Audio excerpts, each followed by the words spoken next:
குமாரஸ்தவம், இந்த கந்த சஷ்டி கவசம், கந்த குரு கவசம்லாம் சொல்ல முடியல. 20 நிமிஷம் ஆகுது, 15 நிமிஷம் ஆகுது. ஏன்னா பாவம் எல்லாரும் ரொம்ப பிஸியாக இருக்கீங்க. ஆனால் இன்ஸ்டாகிராம் பார்க்குறதுக்கு நேரம் இருக்கும், அதெல்லாம் பண்ணுறோம். நமக்கு ஒன்று வேணும்னா நம்ம தாங்க முயற்சி பண்ணணும். நீங்கள் அடுத்தவனை குறை சொல்லாதீங்க. அடுத்தவன் தள்ளிட்டான், அடுத்தவன் சாச்சிட்டான், அடுத்தவன் வீழ்த்திட்டான், அவனால் நான் முன்னேறலை. உங்களால தான் நீங்கள் முன்னேறலை. அதை முதல்ல புரிஞ்சுக்கங்க. உங்களுக்கு முருகர் இருக்காரு, குலதெய்வம் இருக்குது, நல்லவர்கள் இருக்காங்க. அதெல்லாம் அந்தாலே காட்டுவாப்புல கொஞ்சம் கொஞ்சமாக. நீங்கள் முதல்ல உங்களை நம்பணும்.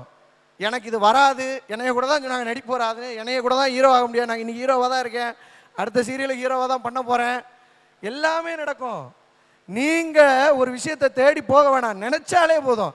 அவன் அருளாலே அவன் தாள் வணங்கின்னு தான் சொல்லியிருக்காங்க. சிந்தை, என் சிந்தையில் முதல்ல அவர் வந்து நிற்கணும், அப்புறம் தான் அவர் அருள் கிடைக்கணும் வைங்களேன். அப்போ அப்பாவுக்கே அப்படின்னா பையனுக்கு சொல்ல வேணும். ஆனால் அப்பாவோட பையன் வந்து ரொம்ப ஈஸிங்க.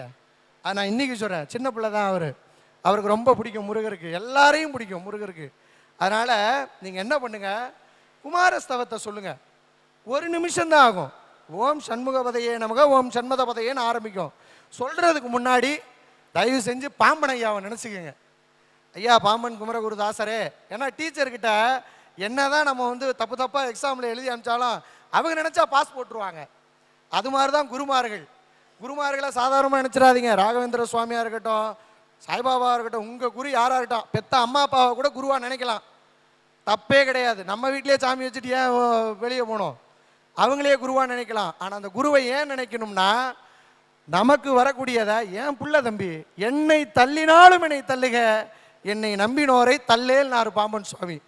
அதனால் என் பிள்ளைப்பா இருப்பா, வண்டி ஒரு 70 கிலோமீட்டரில் வருதா, லைட்டாக அப்படி ஸ்டாப் பண்ணி 10 கிலோமீட்டர் ஸ்பீடில் வந்து அடிச்சுட்டு, ஓகே என் பையனுக்கு படணும்னு இருந்துச்சு, என் பிள்ளைக்கு பட்டுருச்சு, சேஃப் ஆகிட்டான். இதுதான் குருமார்கள் செய்யக்கூடாது.